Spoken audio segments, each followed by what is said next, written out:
Se eu conseguir a condicional, a primeira data de soltura seria no final de 2023.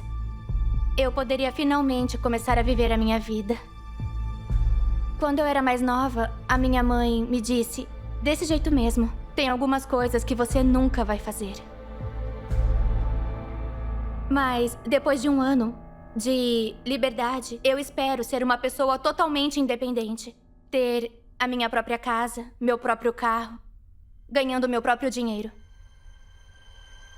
Minha mãe cozinhava, limpava, fazia tudo. Eu não fazia nada. E eu tenho essa visão sobre mim mesma, de que eu preciso contar sempre com o apoio dos outros. Porque eu não sinto que seria capaz de fazer as coisas sozinha. E da forma certa.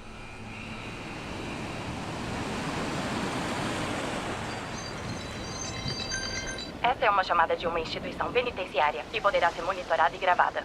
Oi, tá conseguindo me ouvir? Sim. Como é que você tá? Eu tô bem. E você? Eu tô bem. Eu tenho feito uma autorreflexão nos últimos dias, porque, sabe, é um momento tão importante pra mim. Na verdade, é um momento crucial na minha vida.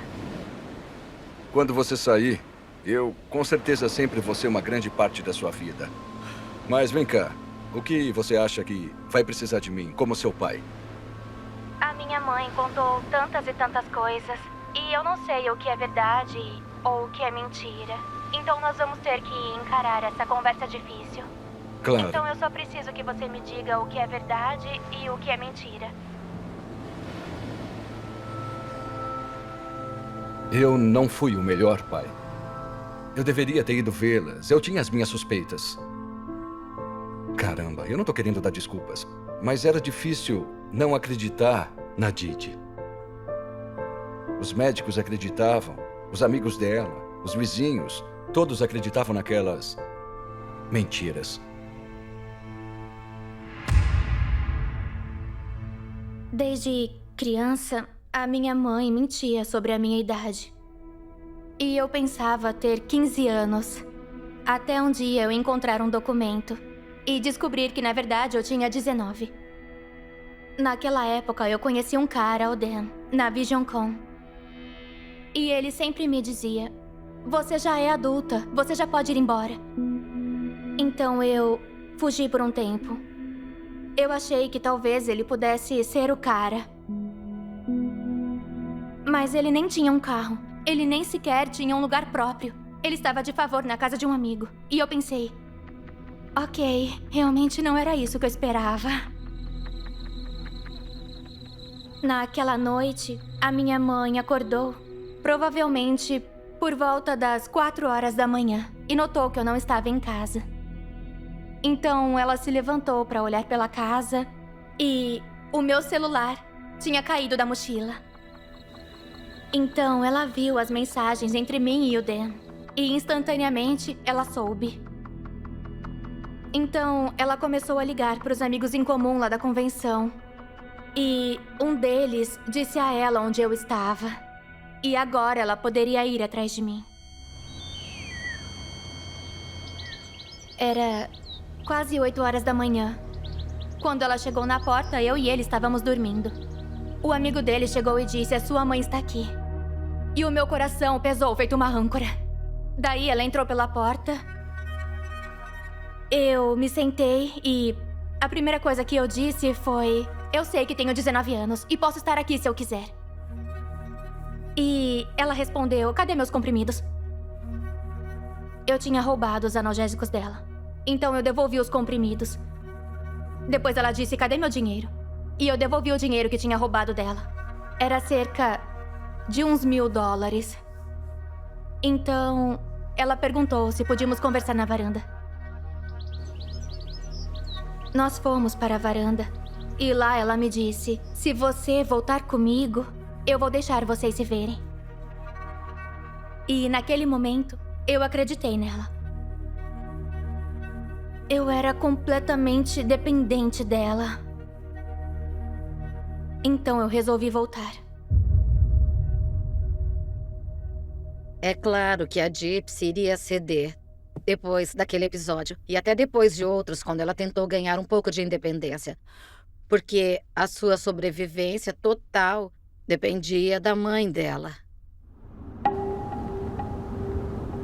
No caminho de volta, eu confrontei ela sobre a minha idade.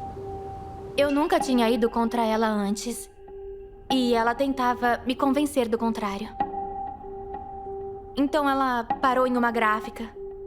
Ela tinha uma cópia da minha certidão de nascimento. E ela saiu de lá depois de um tempo. E a certidão dizia 1995. Como ela modificou isso? Eu acho que com corretivo. Ela disse, aqui tá a sua certidão de nascimento real. E eu sou sua mãe e você devia confiar em mim. Se você não acredita em mim, olha a prova aqui. Acreditou nela? Sim, eu acreditei nela. Eu queria que ela me contasse a verdade. Porque eu ainda a amava. E ela era minha mãe. Eu acredito que a Gypsy tinha síndrome de Estocolmo, que é o termo aplicado para pessoas que são sequestradas e mantidas reféns, mas se apaixonam pelos seus raptores. E, como isso é contraintuitivo, as pessoas tendem a culpar a vítima. Bom, então por que você ficou? Porque a Gypsy amava a mãe.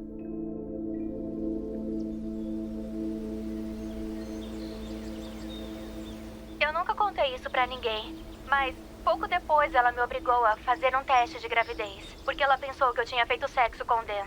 Eu sempre disse pra ela que eu era virgem, eu não estava grávida.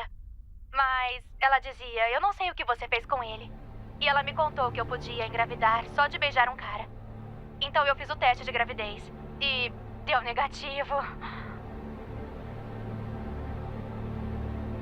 Tinha com certeza um medo por parte da Didi, de que ela estivesse começando a perder o controle da Gypsy. E também, na realidade, medo de perder a sua suposta filha doente, que era tudo o que sustentava ela. Era a razão da vida dela. Então, ela tinha que dar uma lição na Gypsy.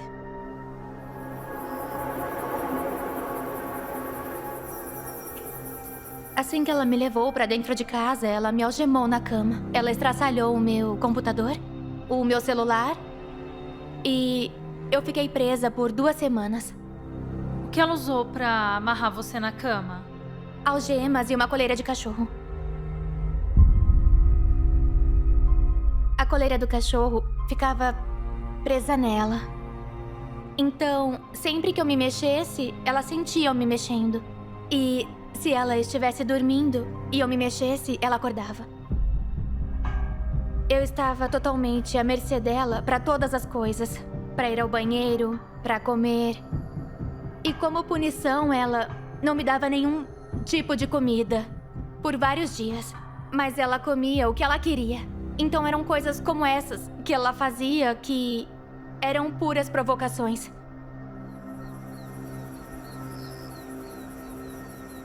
Você sabia que a Didi uma vez acorrentou ela na cama por 2 semanas? Nossa, eu nunca soube que ela tinha sido acorrentada na cama por 2 semanas.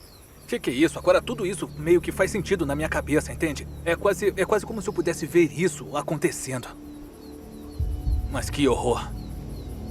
Mas que coisa horrível. Nossa, mas que mãe. Que mãe. Eu fiquei furiosa, fiquei com raiva. Porque ela não precisava passar por tudo aquilo.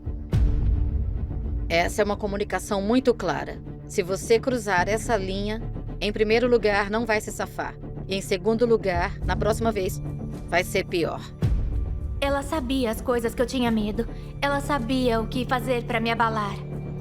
Eu não conseguia enxergar nenhum sinal que um dia aquela nossa forma de viver teria um final.